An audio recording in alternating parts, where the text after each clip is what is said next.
सबको हमने बात की। मुझे राम सिंह मियाँ जी का भी फोन आया कि आप यहाँ कब आ रहे हैं, 1 तारीख की बात है। मैंने कहा कि अभी अधिकारी पूरे कामों का जायजा ले रहे हैं और जो हमसे हो सकता था, जो एक तुरंत प्रभावित राहत हमने पहुंचानी थी, उस तुरंत डेयरी क्षेत्र से हिमाचल के लोगों के जीवन में आ रही संपन्नता और प्रसन्नता। दूध खरीद पर समर्थन मूल्य देने वाला हिमाचल देश का पहला राज्य है। प्रदेश सरकार ने गाय के दूध के समर्थन मूल्य को 45 रुपए और भैंस के दूध के समर्थन मूल्य को 55 रुपए प्रति लीटर किया है। कभी कोई सोच सकता था, जो पशुपालक है, कि गाय के दूध में 15 रुपए की बढ़ोतरी की जाएगी। जो मिल्क फेडरेशन के द्वारा 30 रुपए द्वारा खरीदा जाता था, वो आज 45 रुपए के द्वारा खरीदा जा रहा है। भैंस का दूध 55 रुपए के द्वारा खरीदा जा रहा है।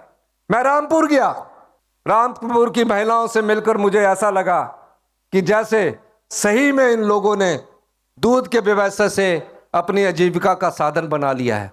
रोडू गया, कहा कि यहाँ 5,000 की क्षमता, 20,000 की क्षमता कीजिए। प्रदेश सरकार ने जिला शिमला को 25 करोड़ 67 लाख रुपए के 50,000 लीटर प्रतिदिन क्षमता वाले नए दुग्ध प्रसंस्करण संयंत्र की दी सौगात। दत्तनगर में स्थापित संयंत्र की क्षमता अब बढ़कर हुई 70,000 लीटर प्रतिदिन। संयंत्र में तैयार किए जाएंगे फ्लेवर्ड मिल्क, दही, घी, मक्खन, पनीर, लस्सी और खोए के उत्पाद। क्षेत्र की 271 दुग्ध सहकारी समितियों से जुड़े 20,000 किसान होंगे लाभान्वित। जिला कांगड़ा के डगवार में 225 करोड़ रुपए की लागत से निर्मित हो रहा है अत्याधुनिक मिल्क प्लांट, जिसके लिए दूध संग्रहण के लिए 247 दुग्ध सहकारी समितियों को किया गया गठित। दूध की खरीद में पारदर्शिता सुनिश्चित करने के लिए शुरू की जाएगी डिजिटल प्रणाली। डेयरी क्षेत्र का कर के विकास, किसानों की आय को बढ़ाने के मुख्यमंत्री ठाकुर सुखविंदर सिंह सुक्खू के सफल हो रहे प्रयास। सूचना एवं जनसंपर्क विभाग, हिमाचल प्रदेश सरकार द्वारा जनहित में जारी। प्रभावित राहत को आपको पहुंचाया गया। सब प्रकार से आपकी मदद करने की कोशिश की गई और मैं मानता हूं कि एक घर बनाने में कितना समय लगता है। जब घर बनता है तो उसके साथ अपनी यादें होती है, अपना रहन सहन का तरीका होता है, कौन सी चीज कहाँ रखी होती है वो परिवार के लोगों को पता होती है और सब चीजों का ख्याल उस परिवार की मुखिया, उस परिवार के रहने वाले बच्चे, बुजुर्ग, माताएं, बहनें, बहुएं सब करती है।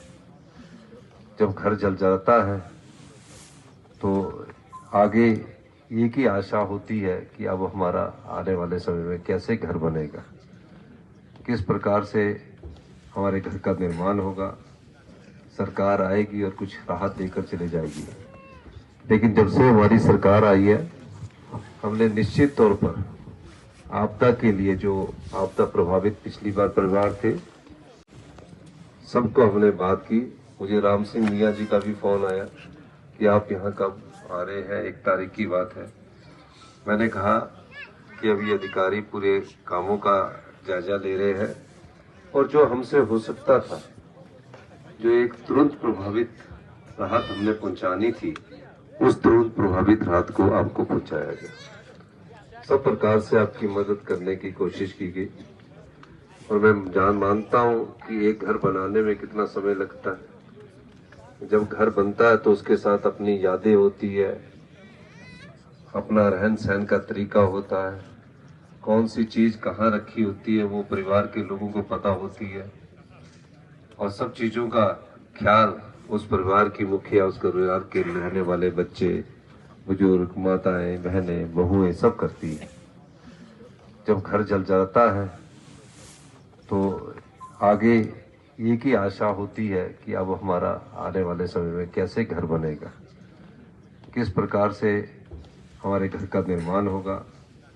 सरकार आएगी और कुछ राहत देकर चले जाएगी, लेकिन जब से हमारी सरकार आई है, हमने निश्चित तौर पर आपदा के लिए, जो आपदा प्रभावित पिछली बार परिवार थे, सबको हमने बात की। मुझे राम सिंह मियाँ जी का भी फोन आया कि आप यहाँ कब आ रहे हैं, 1 तारीख की बात है। मैंने कहा कि अभी अधिकारी पूरे कामों का जायजा ले रहे हैं और जो हमसे हो सकता था, जो एक तुरंत प्रभावित राहत हमने पहुंचानी थी, उस तुरंत प्रभावित राहत को आपको पहुंचाया गया। सब प्रकार से आपकी मदद करने की कोशिश की गई और मैं मानता हूं कि एक घर बनाने में कितना समय लगता है। जब घर बनता है तो उसके साथ अपनी यादें होती है, अपना रहन सहन का तरीका होता है, कौन सी चीज कहाँ रखी होती है वो परिवार के लोगों को पता होती है और सब चीजों का ख्याल उस परिवार की मुखिया, उस परिवार के रहने वाले बच्चे, बुजुर्ग, माताएं, बहनें, बहुएं सब करती है। जब घर जल जाता है तो आगे एक ही आशा होती है कि अब हमारा आने वाले समय में कैसे घर बनेगा, किस प्रकार से हमारे घर का निर्माण होगा। सरकार आएगी और कुछ राहत देकर चले जाएगी, लेकिन जब से हमारी सरकार आई है हमने निश्चित तौर पर आपदा के लिए, जो आपदा प्रभावित पिछली बार परिवार थे